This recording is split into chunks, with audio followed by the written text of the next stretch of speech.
If you put your baby to lie on their tummy, and your baby is finally able to tolerate this position, but they seem like they're stuck and you don't know what to do about it, this video is for you. My name is Cherrick Gordon. I've been a pediatric physical therapist for well over 2 decades. I show proactive parents like you how to use simple touch on your baby's natural environment to help your baby go from one gross motor milestone to the next. Today we're talking about how to get your baby moving in tummy time. So here's the plan.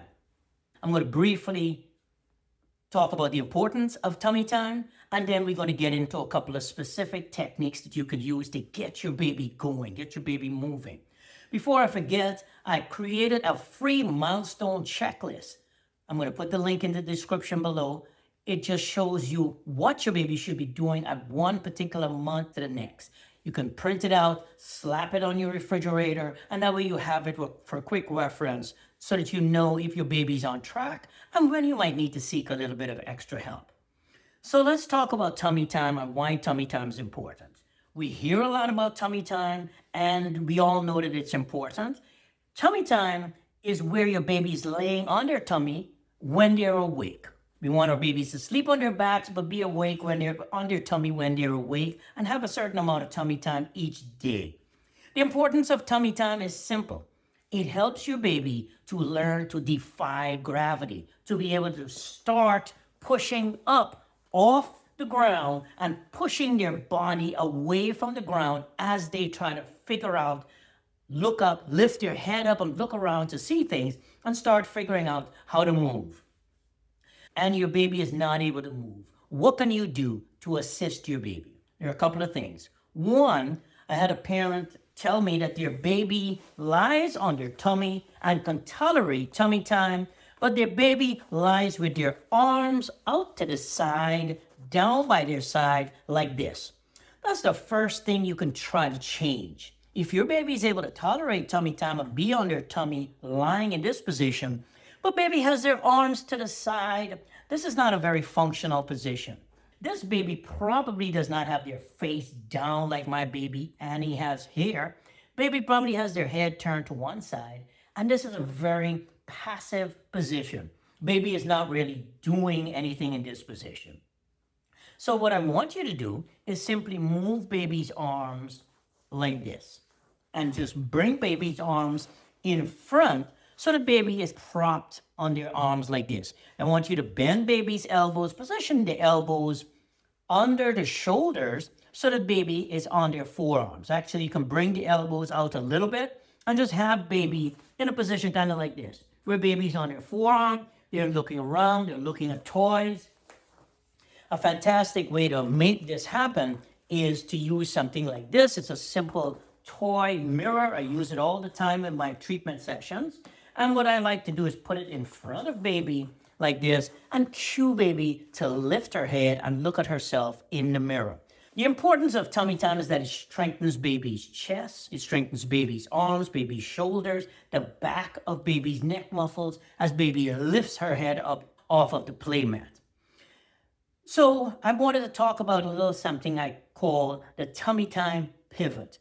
The tummy time pivot just means that your baby is on their tummy and they're kind of pivoting around. They're sliding themselves around. A couple of things to keep in mind with the tummy time pivot. Pay attention to the surface that your baby is on. If your baby is on a rug, that's going to be a little bit more challenging because baby has a little bit more grip on their body because a rug is a little bit more challenging for baby to slide herself around on. If your baby's on a hardwood floor, baby's going to be easier, much more able to slide themselves around on their tummy, where the tummy time pivot is just baby lifting their head up and just kind of moving their arms. Their tummy is on the ground and they're pivoting and sliding themselves around on their tummy. Back in the old days, we used to call that creeping. And over time, they transitioned and started calling it commando crawling, creeping. All of these terms get used interchangeably. Don't get bogged down with the names. Let's talk about the tummy time pivot and how to execute that and get your baby to actually start moving while they're in tummy time. Because tummy time really should not be a static position. Sometimes we get caught up and think of these positions as, okay, it's static. My baby's on their tummy. That's fantastic. That's just the beginning. We want to start getting some movement in on the tummy. So here's how you do the tummy time pivot. Here's how I like to do it.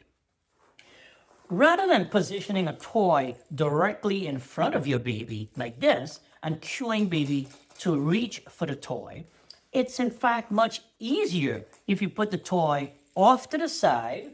I like to use something like this that I can spin and get baby to turn and look at it spinning on the side, attract baby's attention. And a couple of things are going to happen. One, baby's going to try to take her hand and try to touch the toy.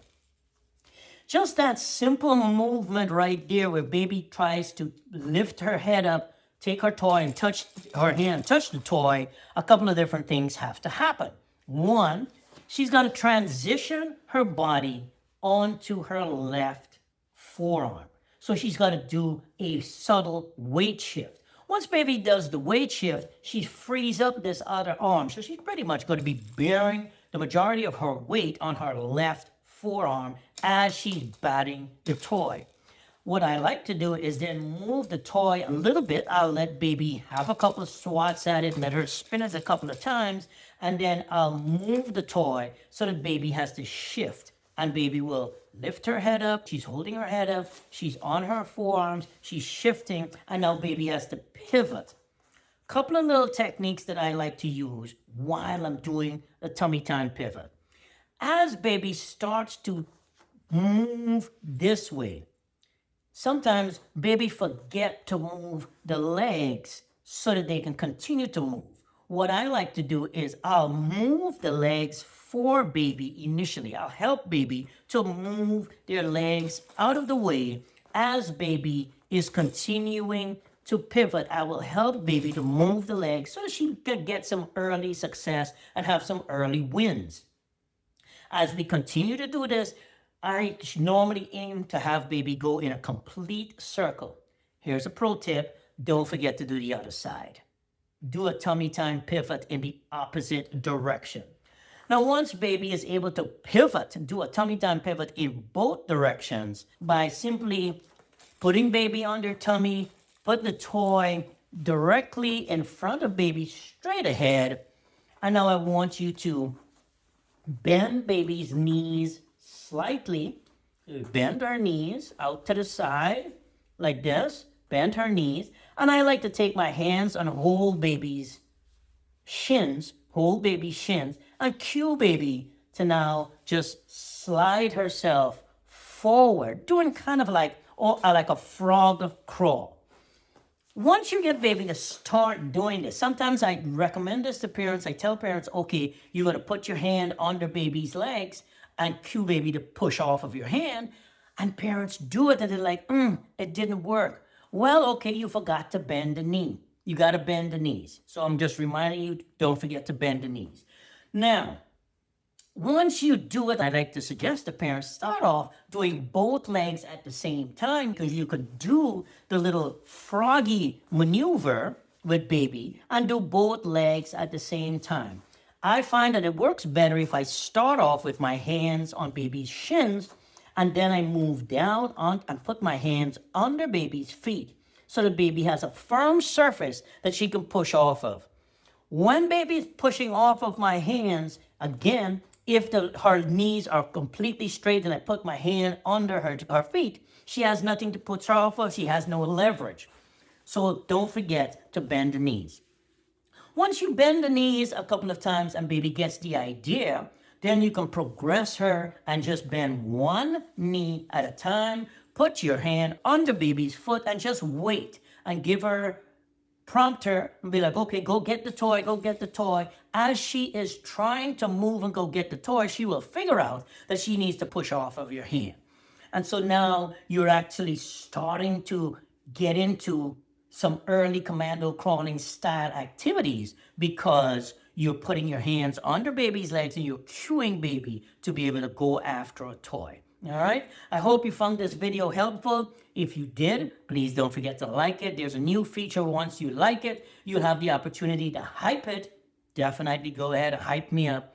That way, the YouTube algorithm can support small-time creators like myself and push a video like this out to other parents who may be concerned and want to have these kind of techniques available to them.